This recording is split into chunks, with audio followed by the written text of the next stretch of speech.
성남일보 방송 시청자 여러분, 대단히 반갑습니다.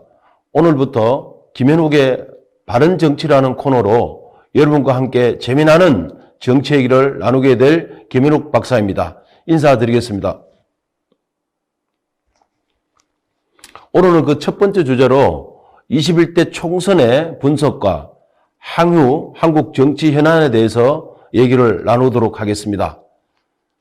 이번 제21대 4월 15일 국회의원 선거는 이미 여러분께서 아시는 것처럼 집권 여당인 더불어민주당의 압승으로 선거가 마무리되었습니다. 또한 범여권 진영이 더불어민주당과 또 열린민주당 그리고 정의당까지 포함하면 190석에 가까운 의석을 확보해서 문재인 정부 후반기에 정권 안정에는 크게 기여하는 선거 결과가 나왔다고 봅니다. 집권 여당인 민주당이 국민 여러분의 선택을 통해서 압도적으로 압승한 이유는 여러 가지이겠지만 첫 번째로는 문재인 정부의 코로나19 사태에 대한 유연한 대응 그리고 전 세계가 바라보는 대한민국이 코로나19 사태를 잘 대응했다 이렇게 판단되기 때문에 국민들께서 표를 많이 준 것 같고 두 번째 이유로는 정부 여당에 대한 평가, 중간평가보다는 야당 세력에 대한 평가가 더 높았다 이렇게 볼 수 있겠습니다. 20대 국회에서 국회 선진화법에서 정치 개혁이라든지 여러 가지 개혁 입법의 과정에서 야당의 비협조 또는 정책 대안을 제시하지 못하면서 반대를 위한 반대 등에 따른 비호감 정당 또는 야당 심판론이 국민들께서 더 높은 비중으로 선택해서 집권 여당의 승리를 안겨준 것 같습니다. 더불어민주당은 과거에 열린우리당 시절에 참패를 통해서 패족에 가까운 한국 정당사를 깊이 반성하고 또 새로움을 만들기 위해서 노력하는 자세가 이번 선거의 큰 승리 요인이 됐다 이렇게 보고 있고 반면에 미래통합당은 선거 전에 바른미래당이라든지 또 야권의 여러 정당들과 함께 통합을 통해서 의석을 확보하기 노력했지만 그러한 통합의 그 인위적 통합이 국민 여러분들의 표하고는 직결되지 않았다 이렇게 봅니다. 가장 큰 이유는 박근혜 전 대통령 탄핵 이후에 제대로 된 반성이라든지 또 새로운 정책에 대한 이런 것을 만들어내지 못하고 선거의 통합이란 명분하에 승리하기 위한 안일한 대응을 했지 않나 이렇게 보고요. 또 시대 흐름을 잘 읽지 못했다. 미래통합당은 국민이 요구하는 변화와 개혁, 혁신의 길에 또 남북 통합과 화해의 길에 또 우리 저소득층을 위한 여러 가지 정책에 있어서 특별한 대안을 제시하지 못했고 가장 쉬운 문재인 정권의 심판론만 얘기하다 보니까 아마 여러 가지 선거에 최악의 참패를 가져왔다 이렇게 보고 있습니다. 더불어서 다른 야당이죠. 민생당이라든지 정의당이라든지 또 민중당 이러한 정당들도 굉장히 저조한 선거 결과를 손에 들게 되었는데요. 또 민생당은 그 과정에서 그 여러 당들이 통합했지만 결국은 국민들이 바라는 방향, 정치 개혁이라든지 또 전국 정당으로의 모습으로 진보하지 못했고 당내 싸움으로 일관하면서 호남 기반마저 상실하면서 거의 뭐 한석도 하지 못하는 최악의 상황을 맞이했고요. 또 우리가 이제 그 극좌 정당이라고 그랬죠. 옛날에 그 통합당, 진보 통합당 세력들, 즉 민중당인데요. 여기도 1% 미만의 그 득표를 했기 때문에 이제는 이념주의를 통한 정치 세력화는 자연스럽게 소멸됐다 이렇게 보고 있습니다.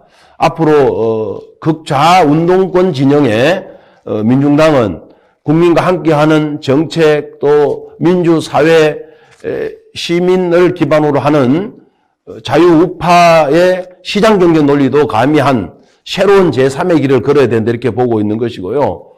또 국민의당은 안철수 당대표가 마지막에 이제 마라톤을 통해서 국민들께 호소를 했지만 거기도 역시 세석에 거치는 초라한 성적표를 받았습니다.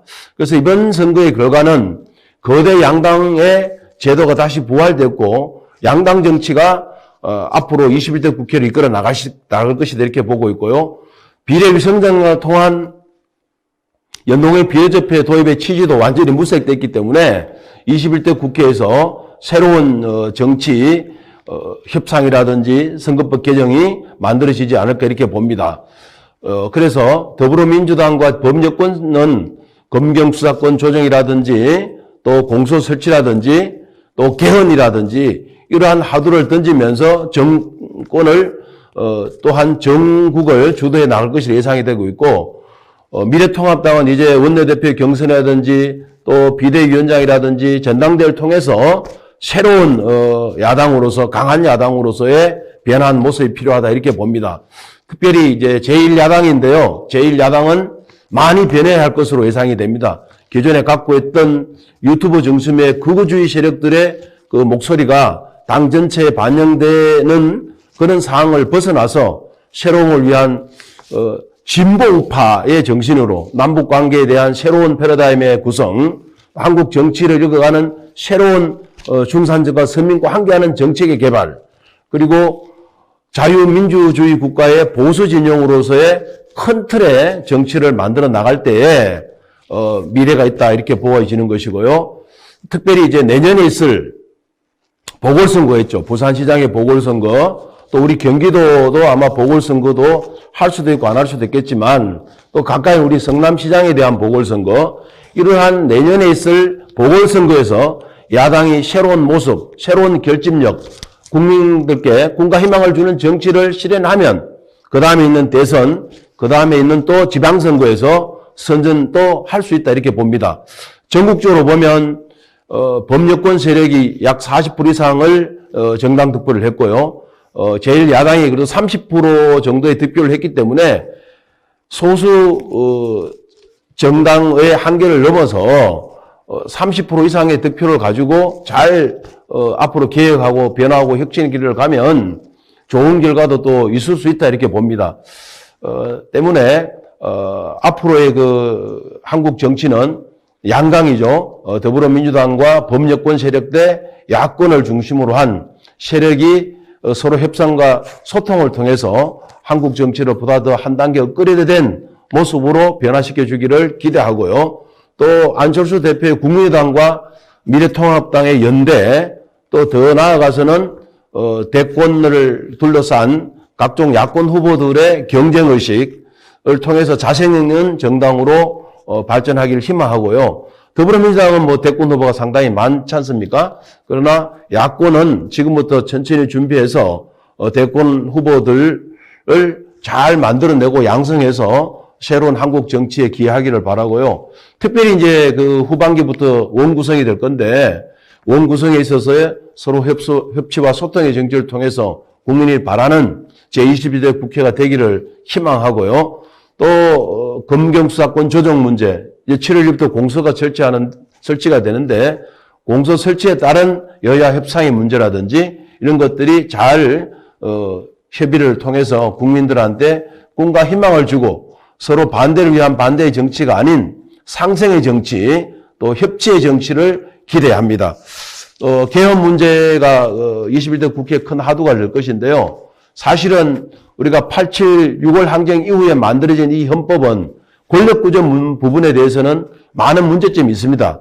대통령 군사 독재 시절에 대통령 5년 단임제를 추구했기 때문에 그 이후에 뭐 지난 대선 때도 문재인 대통령을 비롯한 각 당의 후보들이 4년 중임의 개헌이라든지 이원 집정부제라든지 책임 총리제라든지 라는 것을 얘기하면서 개헌을 얘기를 했습니다.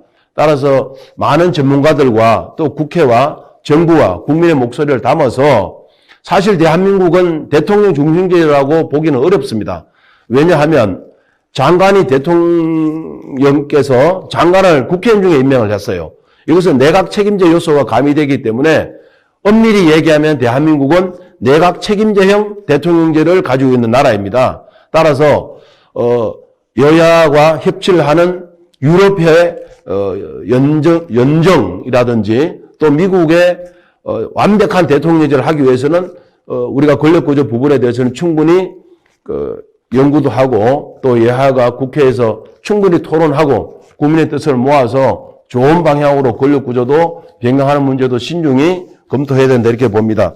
무엇보다도 국민의 그 선택은 늘 위대했고 또 현재 야권에서 얘기하는 여러 가지 이제 선거에 대한 부정선거 문제 또 세월호 문제라든지 북한 문제라든지 이런 부분에 대해서 이미 사실은 사회적 합의가 끝난 것들이거든요.